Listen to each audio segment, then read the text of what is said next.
Okay, guys, welcome back. We are on lesson 3.4, theorems about zeros of polynomial functions. So get that open and get ready to go. Okay, so by the end of this lesson, you will be able to find a polynomial with specific zeros.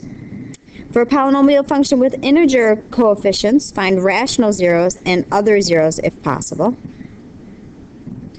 Use Descartes' rule of signs to find information about the number of real zeros of a polynomial function. Now, I'm going to start this by saying these problems can be very lengthy. So make sure that you have your notebook out and you've got some time. This lesson will probably take at least 2 days. Okay? So, the fundamental theorem of algebra says that every polynomial function of degree n with n greater than or equal to 1 has at least one zero in the set of complex numbers. And again, complex numbers are those numbers with the I included, a plus bi. Okay? So how do we find polynomials with given zeros? That's what our goal is.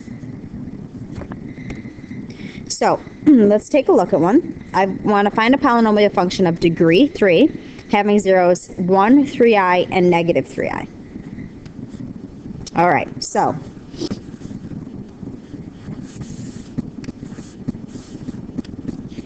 here's what we're going to do. We're given these zeros. And again, we've got degree 3. And we're using I, 3i, and negative 3i. So if we want to find the polynomial, if we know that these are zeros, we can come up with the factors. Okay, if 1 is a 0, then x minus 1 is going to be a factor. If 3i is a 0, then x minus 3i is going to be 0. And if negative 3i is a 0, then x plus 3i is also going to be a 0. Okay? Now, really, that's pretty simple because you guys know very well how to go from 0 to factors. So now what we're going to do is we're going to make this into an actual polynomial. Okay? So we're going to start by foiling. Now, we want to start by foiling these two together before we pull in this one because we want to take care of that complex number. Okay, so we're going to start by foiling, and of course we're going to leave that x minus 1 out front, and we're going to FOIL away. So x times x is x squared. X times 3i is going to be 3xi. X times negative 3i is going to be minus 3xi. And negative 3i times a positive 3i is going to be minus a 9i squared. So we're going to do a little work to make that pretty. We know that these centers cancel. And we get x squared. Now, keep in mind, I squared is negative 1. Okay, so negative 9 times a negative 1 is a positive 9. Okay, so now we're going to FOIL this out. X times x squared is x cubed plus 9x minus x squared minus 9. And I like to have things in descending order, so we're going to make sure that we adjust that so that my order is appropriate.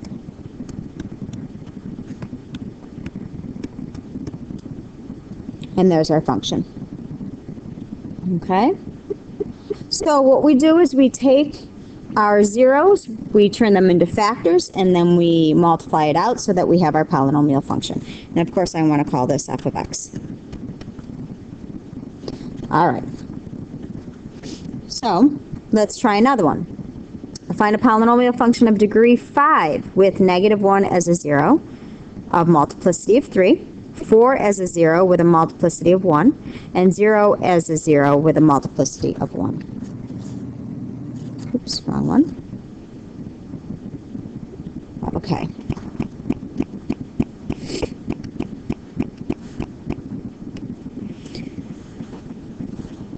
Okay, so since we have negative 1 as a 0 with a multiplicity of 3, essentially what we're saying is negative 1 is going to occur 3 times. Okay? 4 has a multiplicity of 1, so that's going to come up once, and 0 has a multiplicity of 1, that comes up once. Since the degree was 5, this should make sense. If the degree is 5, I have to have 5 solutions. I've got 1, 2, 3, 4, 5. Okay, so let's turn this into how it should be written. So I've got x plus 1, and that's cubed. I've got it 3 times. X minus 4, and x minus 0. Now, generally, x minus 0 is just x, so we can just write it as x. Okay?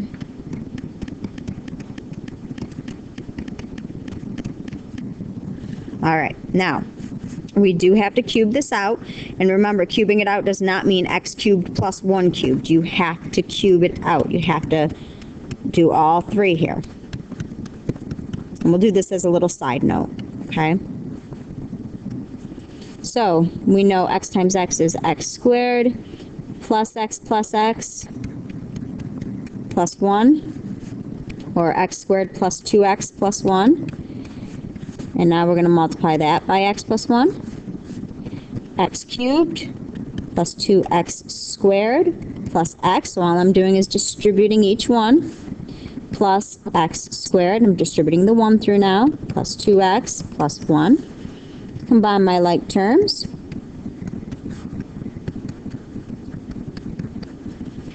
And that's what we're going to bring over here. Oops, it didn't change for me.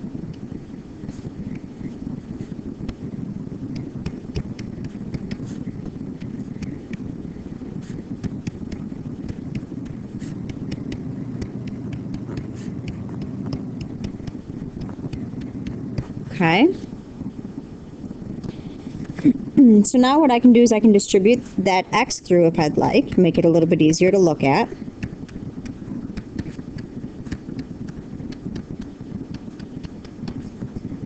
We're dealing with x squared minus 4x.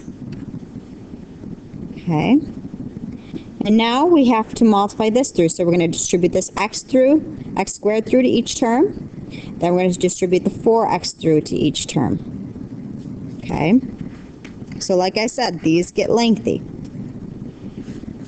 X to the 5th plus 3x to the 4th plus 3x cubed plus x squared minus 4x to the 4th minus 12x squared. And I'm going to have to get this out of my way so I have more space.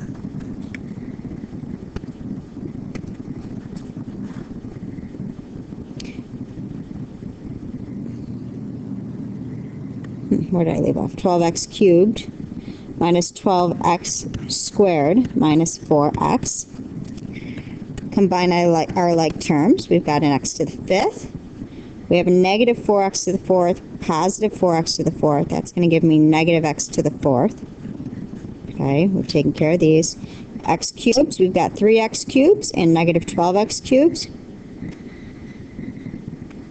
Negative 9x cubed. We've got x squared minus 12x minus 11x squared minus 4x. And there's our polynomial function. So although lengthy, really not very difficult. Okay.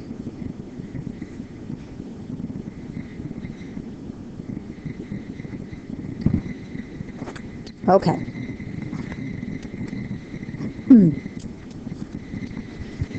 So zeros are polynomial functions with real coefficients. Sorry about that, guys. I had to go in my throat. Okay, so zeros of a polynomial function with real coefficients. Non-real zeros, a plus bi and a minus bi.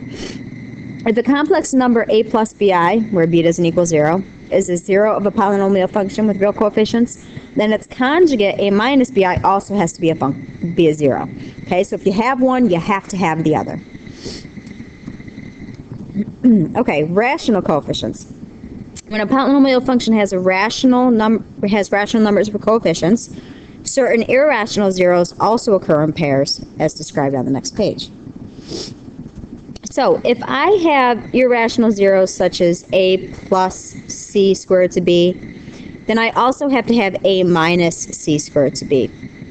So you do have to have both. You have to have the original, and then you have to have its conjugate. And this works for irrational zeros as well as complex zeros.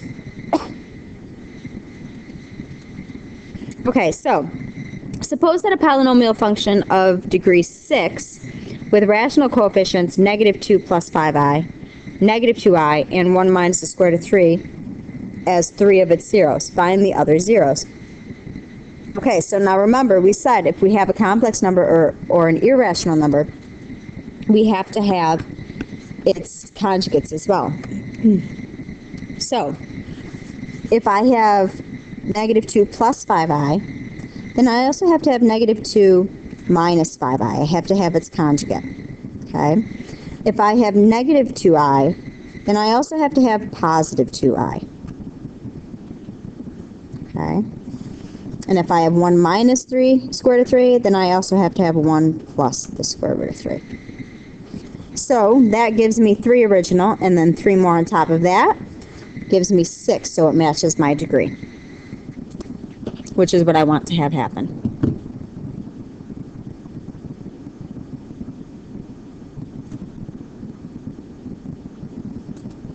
Okay.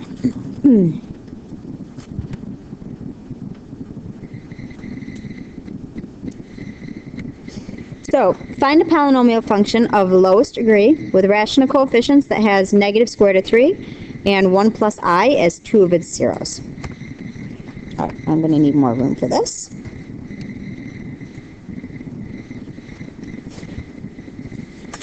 So, if negative square root of 3 is 1 of its zeros, and 1 plus I is 1 of its zeros, that means that I also have to have positive square root of 3 and 1 minus I as its other zeros.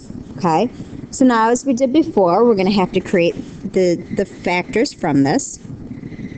So x plus the square root of 3, x minus the square root of 3, x plus 1 plus I,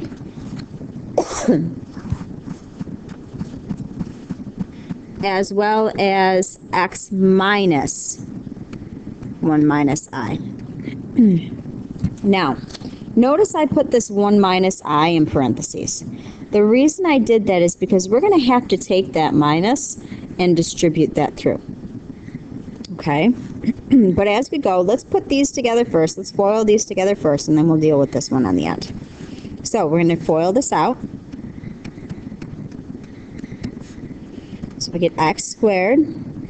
And we know since they're conjugate, their center terms cancel, so I only have to do first and last. Square root of 3 times negative square root of 3 is minus 3. And again, since these are conjugates, we only have to do first and last. X and x is x squared. And then we have to do 1 plus I times 1 minus I. Okay? So that gives us 1 minus I squared, 1 minus negative 1,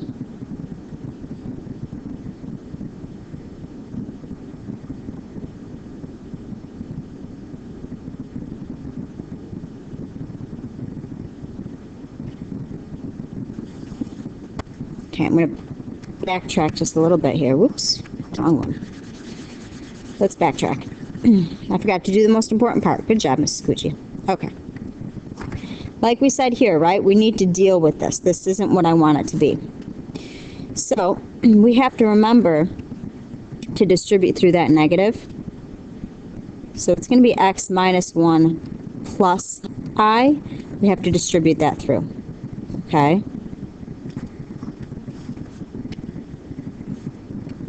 So, now we have x plus 1 plus I. And if you notice,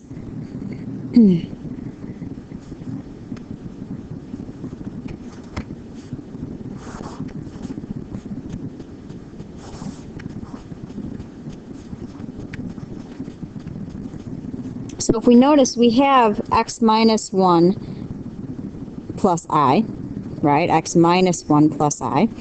And we have x minus 1 plus I, x minus 1 plus I. So essentially what we're dealing with is a hot mess because I've messed up. I need parentheses here. Sorry about that, guys. We need to distribute that through for both. Oh, goodness gracious. Okay. Sorry about that. Okay, so we need to distribute that through, right? X minus 1 minus I, x minus 1 plus I. Sorry, guys. Jeez Louise. Okay, so if you notice, you have this x minus 1 piece twice, okay? So when we go to FOIL this, because we know we're dealing with conjugates, we only have to do first and last again. So when we go to do this, we have that x minus 1 squared, and then negative I times a positive I gives us negative I squared, and we know I squared is negative 1, so that gives us plus 1. Okay. So now we need to deal with that x minus 1 squared piece. We know we have to FOIL it out.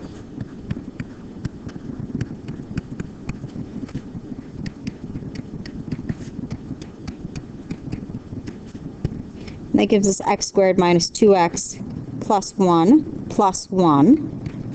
Okay, we FOILed that out to get this.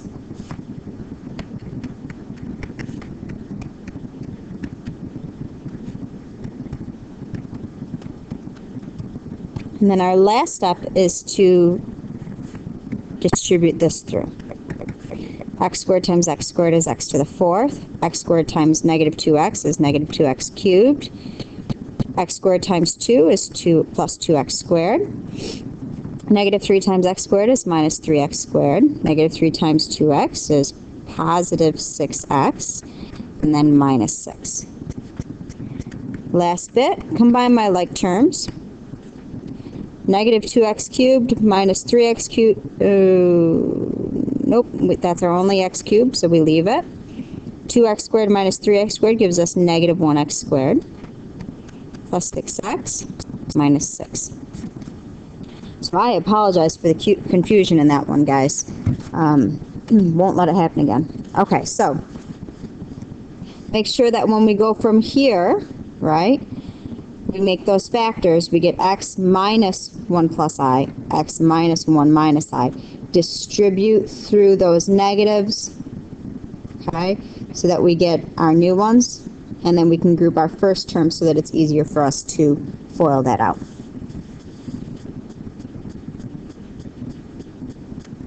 Okay. Why don't we stop here and we'll finish this lesson. Oh, we'll probably have 3 videos with this lesson, maybe 2. So we'll finish this part up next class. All right, thanks, guys.